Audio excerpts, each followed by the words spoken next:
সংগ্রামী গোপালগঞ্জবাসী, আসসালামু আলাইকুম। সংগ্রামী গোপালগঞ্জবাসী, আজকে যারা আপনারা উপস্থিত হয়েছেন এই সমাবেশে, গোপালগঞ্জকে সামনে টিকিয়ে রাখবেন। আপনারা এই গোপালগঞ্জের সাহসী সন্তান। আমরা জানি যদি আজকে বাধা না দেওয়া হতো, যদি যে ধরনের ভয় ও আতঙ্ক তৈরি করা হয়েছে সেটা যদি না করা হতো, গোপালগঞ্জের সাধারণ জনতা এখানে লোকারণ্য করে ফেলত।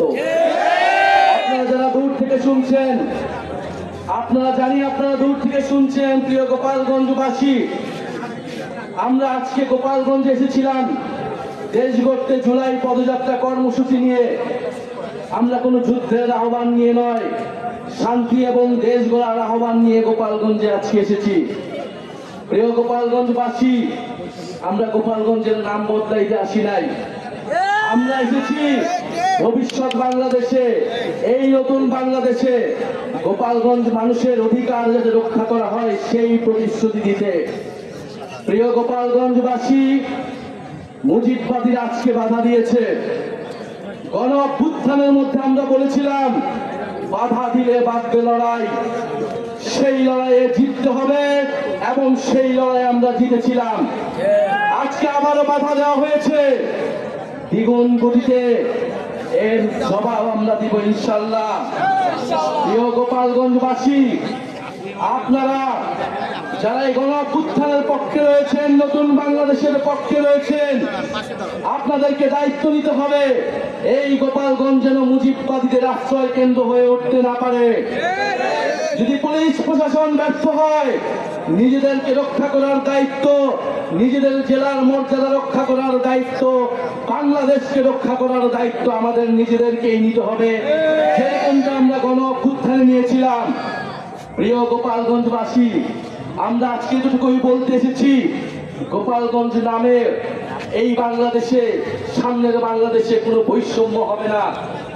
গোপালগঞ্জ নামেও চাকরিতে কোনো বৈষম্য আমরা সহ্য করব না, কিন্তু গোপালগঞ্জেও কোনো সন্ত্রাসীদের আস্তানা আমরা সহ্য করব না।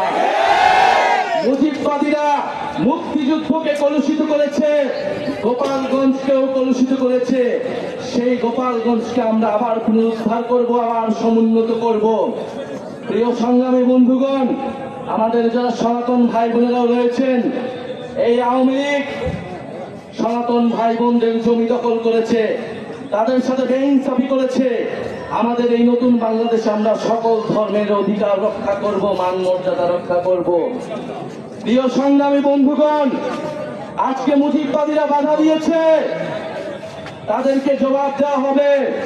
আমরা যদি আজকে এখানে দাঁড়িয়ে ঘোষণা দেই, সারা বাংলাদেশ এই গোপালগঞ্জে এসে জড়ো হবে, কিন্তু আমরা সময় দিয়ে যাচ্ছি।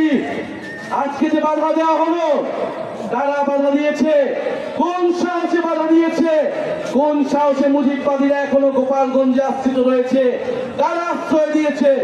দ্রুত সময়ের মধ্যে বিচার যদি না হয়, আমরা আবারও আসবো গোপালগঞ্জে। আমরা নিজ হাতে দায়িত্ব নিয়ে গোপালগঞ্জকে মুজিববাদীদের থেকে মুক্ত করবো ইনশাআল্লাহ। সংগ্রামী বন্ধুগণ, জাতীয় নাগরিক পার্টি আপনাদের সাথে থাকবে। বাধা বিপত্তি যা কিছু আসলে আমরা আজকে এসে এখানে দাঁড়িয়েছি, আমরা আবারও আসবো। জাতীয় নাগরিক পার্টি আপনাদের সাথে থাকবে। মুজিববাদের কবর রচনা করে, ৭২-এর সংবিধানের কবর রচনা করে গণতান্ত্রিক বাংলাদেশ গড়ে তুলবো, এটা আপনাদের কাছে আজকে আমাদের ওয়াদা। আজকের এই দিনে আবু সাইদ শহীদ হয়েছিলেন, আমাদের ওয়াসিম শহীদ হয়েছিলেন, আমাদের ৬ জন শহীদ হয়েছিলেন। সেই শহীদের রক্তে